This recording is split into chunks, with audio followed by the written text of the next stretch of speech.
O Arthur Lira avisou que não tem clima para mudar a reforma trabalhista ou a autonomia do Banco Central.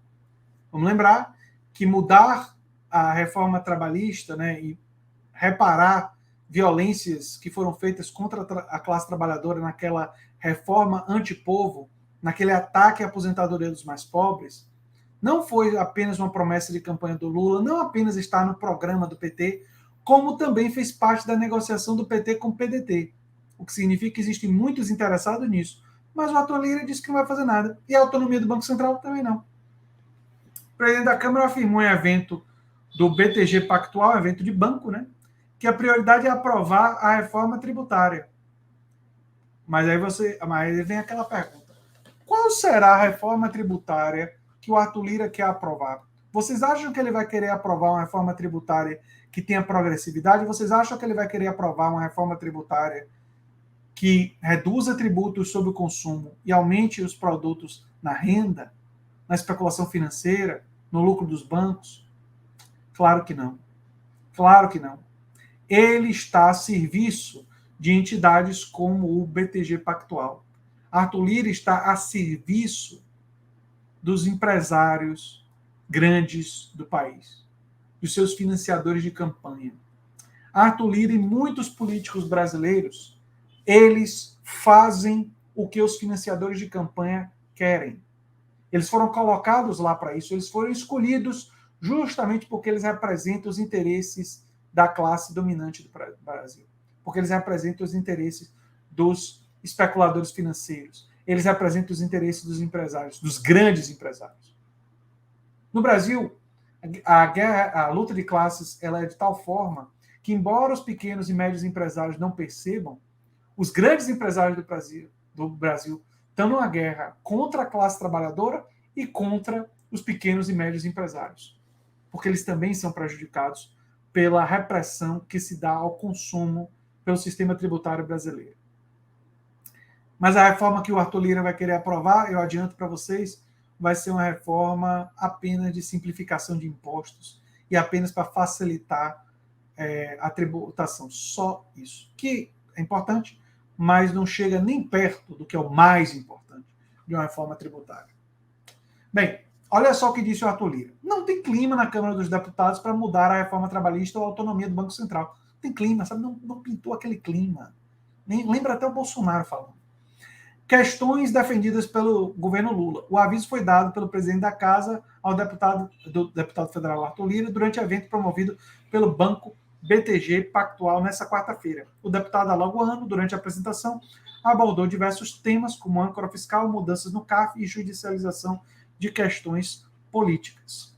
Lira afirmou que a prioridade é a reforma tributária e não a revisão de reformas já aprovadas pelo Congresso. Segundo ele, a legislação pode ser até aprimorada, mas não dá como mudar radicalmente o que foi aprovado há 2 ou 3 ou 4 anos pelos parlamentares, caso da reforma trabalhista ou da autonomia do Banco Central. No caso da reforma trabalhista, o que está defendido no governo Lula é a modificação de vários pontos, mas não necessariamente a revogação. Não é?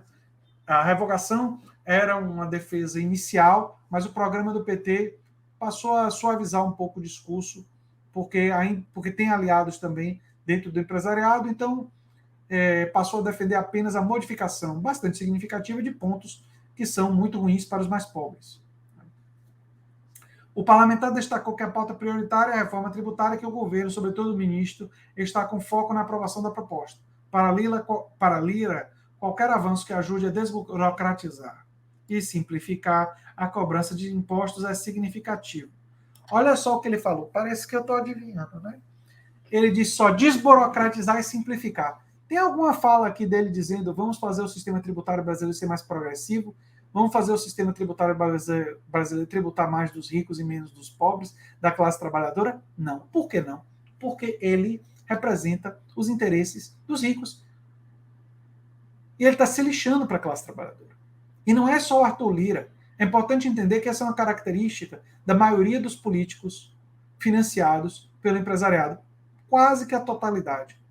Empresários não dão dinheiro para político como doação. Empresário dá dinheiro para político é um investimento. E você seleciona políticos, os empresários, que vão fazer esse investimento valer a pena, com mudanças legislativas que beneficiam os seus interesses comerciais. Isso é muito importante compreender. O ministro Haddad está focado em fazer acontecer. O governo eleito está focado em fazer acontecer. E o Congresso já tentou votar isso. Votamos a PL do imposto de renda e dos dividendos e está parado no Senado. Dificuldade vai haver. É um tema que pulsa. Mas vamos tentar fazer uma reforma tributária possível. Lira reforçou que não vê mudança em relação à autonomia do Banco Central e os mandatos dos seus dirigentes, mas avalia que o diálogo entre o presidente Lula e o presidente da instituição pode resolver o assunto com sensatez. Membros do governo têm criticado Campos Neto por não rever a taxa de juros e a manutenção das metas de inflação. Lira disse que o presidente pode comparecer à Câmara para esclarecer as críticas dos deputados à sua gestão. Esse tema foi um avanço, uma conquista nos últimos anos, segundo ele. Para mim, não. O Brasil caminha na direção do que o mundo pensa. Agora ninguém está acima de qualquer crítica. São duas pessoas que vão dialogar. E eu não vejo nenhum problema do presidente Roberto ir ao Congresso. Tenho certeza que se houver um convite, com bastante sensatez, essas coisas serão esclarecidas. Não sei se vai ter muito esclarecimento, não. Pegar pela entrevista dele, do Roberto Campos Neto, no Roda Viva, esclarecimento muito fraco. Né? Muito fraco. Lira defendeu que o texto vai definir um novo marco fiscal do governo, atenda à responsabilidade fiscal e aos compromissos com justiça social. Segundo ele, essa nova âncora que vai substituir o atual teto de gastos. Deve ter uma redação moderada. O deputado afirmou acreditar que tanto o Ministério do Planejamento quanto da Fazenda vão apresentar um texto equilibrado. O ministro Haddad anunciou que a proposta de um novo arcabouço será apresentada em março. E aí ele falou do CARF aqui. Lira avalia que a discussão sobre o chamado voto de Minerva do Conselho Administrativo de Recursos Fiscais é polêmica. O CAF decide quando há conflitos tributários entre os contribuintes e a Receita Federal. Antes de 2020, havia o chamado voto de qualidade, ou voto de Minerva, no qual os conselheiros representantes da Fazenda Nacional proferiam a sua decisão quando havia empate. Após a mudança da lei, em caso de empate, o contribuinte seria sempre beneficiado. O governo atual editou uma medida provisória retornando à regra antiga. Lira cobrou ainda uma mudança na legislação que acaba que ele chamou de distorção nas regulamentações e resoluções editadas pela Receita Federal. Segundo ele, o órgão muitas vezes edita normas acima da vontade do legislador. Lira voltou a criticar a judicialização de propostas aprovadas por ampla maioria pelo Congresso e barradas por quórum não qualificado pelo Supremo, ou por decisões liminares monocráticas. Para ele, decisões têm impacto direto na segurança jurídica do país e atrapalham aí os ataques dele ao Supremo, né? Todas as vezes que o Congresso não decide, se judicializa numa prática harmônica e tal. Aí é aquilo que a gente já conhece. As informações vêm da agência Câmara de Notícias. Olha, a atitude do Lira é absolutamente previsível. Se trata de uma atitude absolutamente previsível, se trata de uma atitude que a gente já esperava, mas isso mostra como é importante a esquerda estar abraçando determinados temas para fazer uma campanha, uma composição do Congresso diferente e no futuro ter o presidente da Câmara. E como fazer isso? Aí eu vou articular duas notícias nossas hoje. Nós vimos que a maior parte da população brasileira está com Lula quando o assunto é redução de juros e pressão sobre o Banco Central. Agora vamos imaginar o seguinte cenário.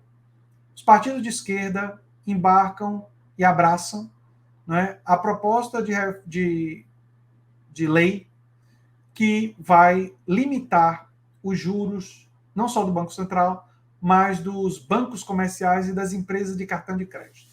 Uma medida como essa, Lula começa a ir na imprensa e dizer: nós precisamos de uma legislação que limite os juros abusivos das empresas de cartão de crédito e dos bancos. Eu imagino que mais de 78% da população vai ser favorável a isso. Mais até do que os 76% que concordam com ele na questão do Banco Central, porque isso pesa justamente na classe trabalhadora que sente na pele essas taxas absurdas, criminosas das empresas de cartão de crédito e dos bancos comerciais. A partir do momento que Lula abraça isso, que os partidos de esquerda abraçam isso e lutam por essa reforma, das duas uma. Essa reforma é aprovada sendo aprovada, ela beneficia materialmente a classe trabalhadora e aumenta o capital político da esquerda. Então, é o melhor dos cenários, é o cenário dos sonhos, é esse. Ou a reforma não é aprovada e Lula tem um vilão, uns vilões para apontar o dedo. Vamos supor que vá para a votação e o pessoal da direita, que representa os interesses das empresas de cartão de crédito, dos bancos, vota contra essa reforma. Que o fundamental é colocar essa reforma para ser votada. Aí Lula, à esquerda, pega o nome de todo mundo que votou contra e diz, olha, esse pessoal aqui votou a favor dos juros altos. Esse pessoal aqui quer proteger empresas de cartão de crédito e bancos de fazerem juros ok, de fazerem juros justos e querem proteger eles para eles fazerem juros abusivos, para eles fazerem juros criminosos.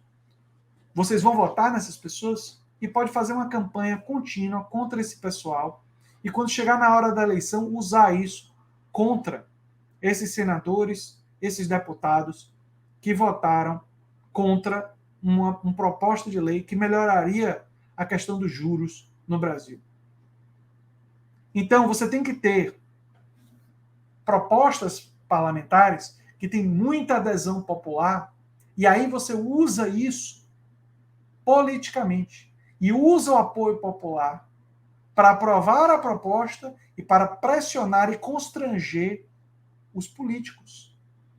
Os políticos que a gente sabe, muitos deles servem a interesses privados, servem a grandes corporações, mas se forem constrangidos o suficiente, se forem envergonhados o suficiente, pode ser que alguns deles decidam fazer o melhor para o país, entre esses políticos de direita.